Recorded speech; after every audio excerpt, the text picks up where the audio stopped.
2025 ఉన్నాం కదా 50,079 వరకు కూడా తను రాసుకొచ్చారు. ఎక్కడెక్కడ ఎప్పుడు ఏం జరుగుతుంది అనేది 2043లో ఇస్లామిక్ ఇన్ఫ్లుయెన్స్తో కొన్ని దేశాలు మొత్తం ఇస్లామిక్గా మారిపోతాయని, 2076లో కమ్యూనిజం ఇంకా మళ్ళీ గ్లోబల్ లెవెల్లో స్ప్రెడ్ అవుతుందని, 2088లో ఒక వైరస్ మళ్ళీ వస్తుందని, ఇలా ఒకటి కాదు చాలా సంచలనాలు రాసుకొచ్చారు ఆవిడ. ఆ రాసుకొచ్చినటువంటి సంచలనాల్లో ప్రస్తుతానికి నేను చెప్తోంది ఒక ప్రపంచ స్థాయి క్రీడా కార్యక్రమం జరుగుతున్న క్రమంలో ఆకాశంలో కనిపించేటువంటి కొన్ని శక్తులు వస్తాయని, దాని ద్వారా ప్రపంచ మొత్తం కూడా చూడగలుగుతుందని, సామాన్య ప్రజలకి కనిపిస్తుందని, సో అవి కొంత ఏలియన్స్ రూపంలో ఉంటాయి అనేటువంటి మాటని బాబా వంగా తన జోస్యంలో చెప్పుకొచ్చారట. 2026 అంటే మరికొన్ని రోజుల మిగిలి ఉంది. మరొక 20 రోజుల్లో నిజంగానే ఈ సంఘటన జరుగుతుందని చూడాల్సిన అవసరం అయితే ఉంది. కానీ బాబా వంగా చెప్పిన జోస్యాల్లో నిజమైనవి ఉన్నాయా అంటే వరల్డ్ ట్రేడ్ సెంటర్ అనేది అప్పుడు కొంత విమానాలు వెళ్ళి ఢీకొట్టి అది ఇబ్బంది పడడం, తర్వాత యూరోపియన్ డిజాస్టర్, తర్వాత ఇంకొక సంఘటన, ఇలా ఒకటి కాదు రెండు కాదు చాలా సంఘటనలు ఉన్నాయి. సో ఒక ప్రధాన క్రీడా కార్యక్రమంలోనే ఆకాశం నుంచి ఈ శక్తులు వస్తాయనేటువంటి మాటని తన జోస్యంలో చెప్పుకొచ్చారట.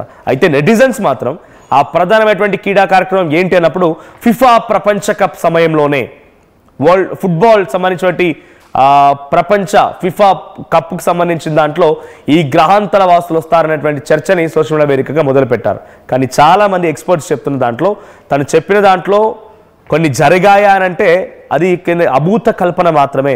నెటిజన్సే మాత్రం దాన్ని ఎగ్జాగరేట్ చేస్తున్నారు. తన శిష్యులుగా చెప్పేటువంటి వాళ్ళే కొంతమందిని ఎగ్జాగరేట్ చేసి చెప్తున్నారు, కానీ నిజానికి దాంట్లో ఎటువంటి వాస్తవం లేదు అనేది కొట్టిపారేస్తున్నారు ఎక్స్పర్ట్స్. కానీ చాలామంది ఈ జోస్యాన్ని నమ్మేవారు మాత్రం బాబా వంగా చెప్పిందని అంటే నిజంగా జరిగి తీరుతుంది అని అన్నారు. మరి గతంలో కూడా బాబా వంగా 2020లో భూమిని వేరే ఒక గ్రహము లేకపోతే వేరే ఒక గ్యాలక్సీ వచ్చి ఢీకొనబోతోంది, గ్యాలక్సీలోని ఒక చిన్న బండరాయి వచ్చి ఢీకొనబోతోంది, భూమి మొత్తం అంతమవుతుందని, 2012లో కూడా ఒక సందర్భంలో భూమి పైన ఏదో పడుతోందని, ఇలా రకరకాలుగా చెప్పుకొచ్చారు కదా. ఇప్పుడు మరి జరిగేటువంటి ఈ సంఘటన జరుగుతుందా? అప్పుడు జరిగినటువంటి సంఘటనలు ఇప్పుడు మళ్ళీ జరుగుతాయా? నిజంగానే గ్రహాంతరవాసులు అనే వాళ్ళు ఉన్నారా? నిజంగానే ఏలియన్స్ ఉన్నాయా? నిజంగా ఏలియన్స్కి అంటే సినిమాల్లో యానిమేషన్ చేసి చూపించే రకంగా వాళ్ళకి అభూత శక్తులు ఉన్నాయా? ఒక మనిషిని మాయం చేయగల శక్తులు, ఇక్కడి నుంచి ఇక్కడికి మాయమైపోయే శక్తులు, మనుషులను తింటారనేటువంటి మాటలు ఇవన్నీ జరుగుతాయా? సో 2026 ఇది జరగబోతుందనేది తన జోస్యంలో చెప్పుకొచ్చారట. So the Mail and Sky History సంస్థలు బాబా జోస్యాన్ని ప్రచురించాయి. అయితే ఓ ప్రధాన క్రీడా కార్యక్రమంలోనే జరగబోతున్నటువంటి తన మాటకు ఫిఫా ప్రపంచ కప్లోనే ఇది జరగబోతోంది అనేటువంటి ఒక గట్టి మాట నెటిజన్స్ చెప్తున్నారు.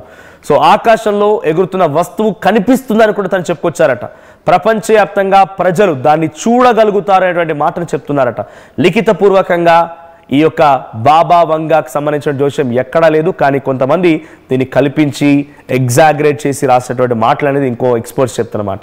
సో ఇప్పుడు వాళ్ళు ఏలియన్స్ వస్తారని చెప్పుకొచ్చారు, కానీ ఎక్కడ జరుగుతుంది, ఎలా జరుగుతుంది, ఏ విధంగా జరుగుతుంది ఎక్కడ కూడా చెప్పిన దాఖలాలు లేవు. సోషల్ మీడియాలో మాత్రం పెద్ద ఎత్తున చర్చ జరుగుతోంది. మరి సోషల్ మీడియాలో చాలా వరకు చాలా ఆస్పెక్ట్స్ పై చర్చ జరుగుతుంది. దాంట్లో కొన్ని నిజమవుతాయి, కొన్ని మోస్ట్లీ సోషల్ మీడియాలో జరిగేటువంటి చర్చలు మొత్తం కూడా ఎవరి ఓన్ థాట్స్ని వాళ్ళు ఇంప్లిమెంట్ చేస్తుంటారు, ఓన్ ఐడియాస్ని వాటిని సోషల్ మీడియాలో వదులుతూ ఉంటారు. కాబట్టి దాంట్లో నిజాల కంటే పుకార్లు ఎక్కువ ప్రచారం అవుతూ ఉంటాయి. సో మరి 2026 పెద్దగా సమయం ఏం లేదు, చాలా తక్కువ సమయంలో 2026లోకి ఎంట్రీ ఇవ్వబోతున్నాం.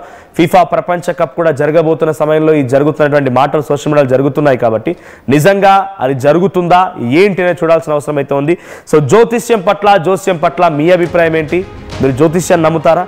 బాబా వంగా జ్యోతిష్యం పైన, తను చెప్పినటువంటి జోస్యాల పైన మీ అభిప్రాయం ఏంటో కామెంట్ చేయండి. సో నిజంగా వస్తే ఎలా ఉంటుందో ఒకసారి ఊహించుకోండి. సో ఆ ఊహ కూడా నిజంగా అందదేమో. సినిమాల్లో యానిమేషన్లను మనం చూస్తూ ఉంటాం, మాయమైపోవడాలు, ఏదో సెపరేట్ వెహికల్స్ పట్టుకొని రావడాలు అంతా రకరకాలుగా జరుగుతూ ఉంటుంది. సో అది నిజంగా ఏలియన్స్ ఉన్నారా అనేది కూడా సైంటిస్టులకు సైతం ఇంకా అంతు చిక్కని క్వశ్చన్. అది చూద్దాం మరి ఏం జరుగుతుందో, బాబా వంగా జోస్యం ఏమవుతుంది అనేది. సో మీ అభిప్రాయం మాత్రం కామెంట్ చేయడం మర్చిపోకండి. మీరు జోతిష్యాన్ని నమ్ముతారా, బాబా వంగా చెప్పేటువంటి జోస్యాల పైన మీ అభిప్రాయం ఏంటో కామెంట్ చేయండి.